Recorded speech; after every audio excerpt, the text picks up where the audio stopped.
Hello S-N-gers, it's me, Svenny McG. Today I'm going to do a quick little review of an old favorite, but a beautiful game, Rock and Roll Racing.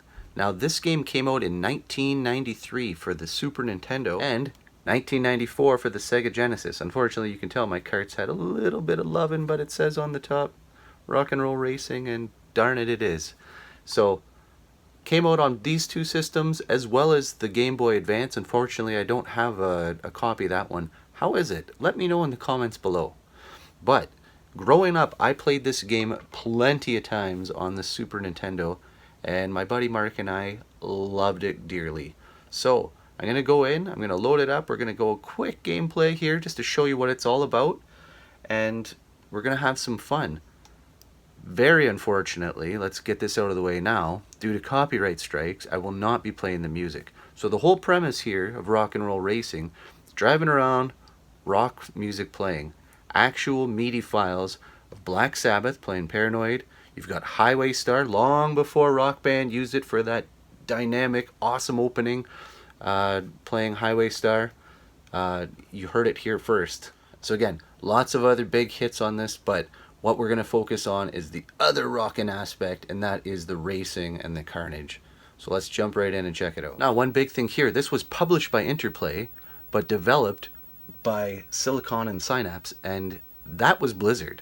Blizzard was making rockin' games even back in the 90s, before they were even Blizzard. So, first and foremost, how cool is that? So check it out, you have a very wicked, very vibrant color scheme here. You get into the game, we're going to go new game. Passwords, of course, you can always check your password and get your progress out of there. We're going to go one player. We're going rookie because, hey, we're not here to impress anybody. You have a colorful cast of characters here. Katarina, Ivan Zeifer, Jake, Tarquin. I always like my boy here, Snake Sanders here. We got acceleration and top speed +1, so they all have different varying stats. You start off with $20,000.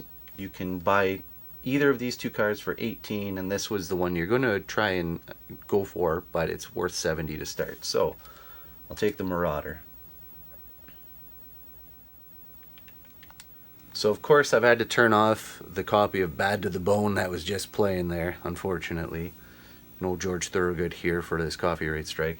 But we do have the sound on, and we've got Larry. They have an actual guy commentating throughout the whole race, and it is awesome. And Larry is awesome. So let's get started. I am the Red Marauder here. You'll find in levels like Rookie, there's a lot more money pickups, which helps you later on when you're actually trying to advance in the game, of course. Is dominating the race. Viper. Thanks, Larry. So you can lay those slick tracks there. Is about to blow. You get a total of 1 shot per lap. And again, that's power-ups you can all develop later. You can use... This uses like that isometric view. So you remember RC Pro-Am? So if I'm driving and actually want to go right, I need to turn right. So it makes sense to say, but depending upon where you're going, you may think I need to turn left there when actually you are still turning right because it is this big circle track. Last lap. Interestingly, you can use the L and R to make turns as well.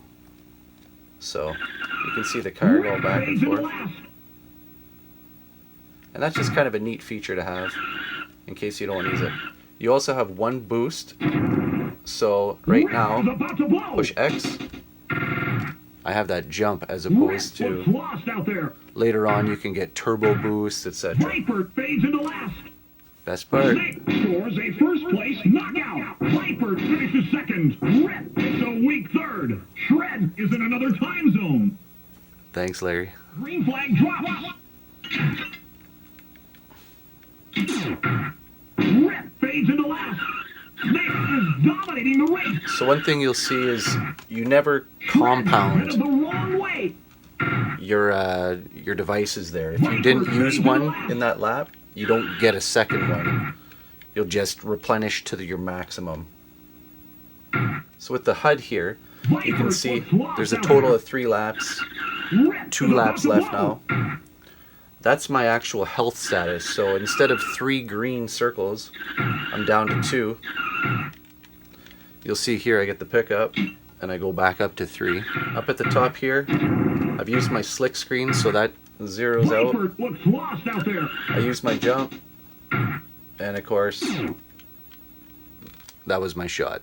So one minor criticism with the game is you play through these races and you can go up to 8. You're going through the divisions here, and what you need to do is actually achieve a certain score in order to move to the next level. But you could play all 8 if you want. In this case, I need 1,400 points. I have 2,400 points. I can actually move up to Division A now. The one nice thing is, if I play all 8 races, it gives me more time to actually build up some more cash, so I can go ahead and make those upgrades to my cars, because later on you're going to need them. They become very competitive even on the rookie level, and the cars get faster, they get stronger. So one of the things I'm going to do here is I have my $79,000. I'm going to buy a new car, and I'm doing this right in the first division because I've gone ahead and played a little bit extra. So let's buy this, and we can check out some of the perks. That being said, again, one of the minor gripes is if you play 2 players, which is so much fun, you still have 2 players out of the 4 cars, which means only one person can come in first place, and there's only so much money in the race and on the map to go around. So it's very competitive that way. It's so much fun, but that really limits how far you're going to get in the game playing 2-player, we always found, because again, the cars suddenly by about the 4th or 5th level, they really just escalate, and if you're not there already built up with a car with a better engine, here's the screen here, you have the best engine, the best tires, you have extra nitrous. Here I can now drop real landmines, not just a slick screen. Sorry, that's gearbox, or the rhino skin, sorry, that is your armor. Here's the actual engine, and like I said, here's those hydro springs, and we actually shoot real missiles, not just lasers anymore. But all those are really hindered when you have to start sharing the cash with your friend. So let's check out this new car. Here I am. Rip phase into last. So I'm gonna go ahead, I just dropped that landmine.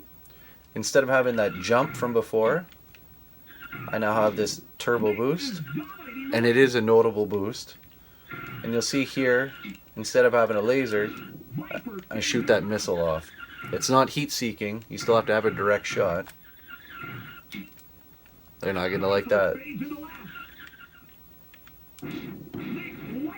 Attack bonus. And lapping bonus. I certainly have the car to go ahead and win these matches now.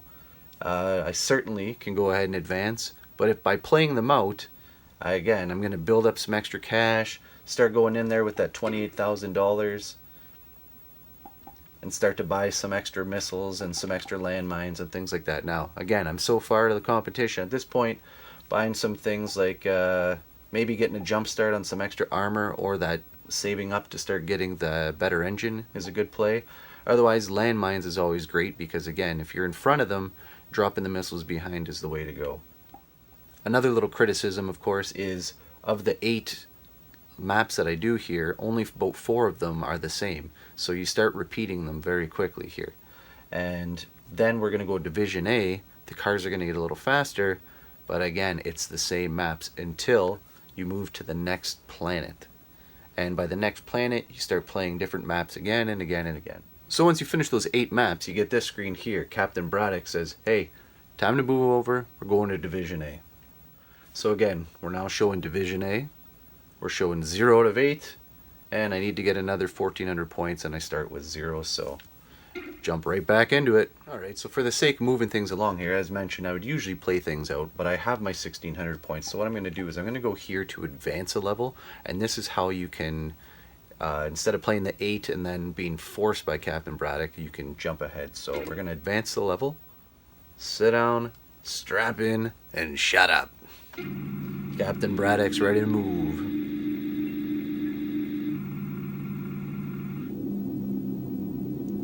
Here we go. So again, we play through this animation here. Look at those Mode 7 graphics drawing us out. Whoa. Again, just love this game. It's just so much fun. And there's the planet slowly coming closer. Awesome. So jumping right in, you're going to see here some actual different cars here than before. The stage is set. The green flag drops. Grinder is about to blow. Some different racers here too. We still have Rip, but we have Grinder, and we've got a couple others. Some new things on the course, like that slime. 3 little packages. One thing with those boosts you have to watch is you can actually jump and leave the track. And of course you have to respawn, but at that point you're sitting quite a bit behind everybody else. Grinder is about to blow. That was close. So again, here's our buddy Grinder, who of course looks a lot like a xenomorph. So there you have it. That's the game in a nutshell. Again, top down isometric view. Depending upon where your cars, no matter where your car's position, right is always going to mean right, left's going to be left. But with that view, I remember as a kid though, it took a little bit of getting a handle on that. But again, awesome music, check it out. Awesome power-ups, great gameplay. Larry's always hilarious. Just such a classic game. I highly recommend you check this out. This was one of my favorites on the SNES. If you played the game before, please leave a comment, because let me know some of your favorite memories of the game. If you haven't played it, I strongly urge you to check it out. It's fantastic. You can always hold your controller like this, and it's just a lot of fun. So please remember, it's on the Sega Genesis. The music was there, of course. This usually has some deeper tones in the jams, but still a lot of fun. This was just the way I always remember playing it when I was a kid. So thanks again for checking out this video today. I hope you had some fun. Thanks for liking, commenting, subscribing, and as always, take care, be good to each other. Rock on, my friends. We'll see you soon. Bye now.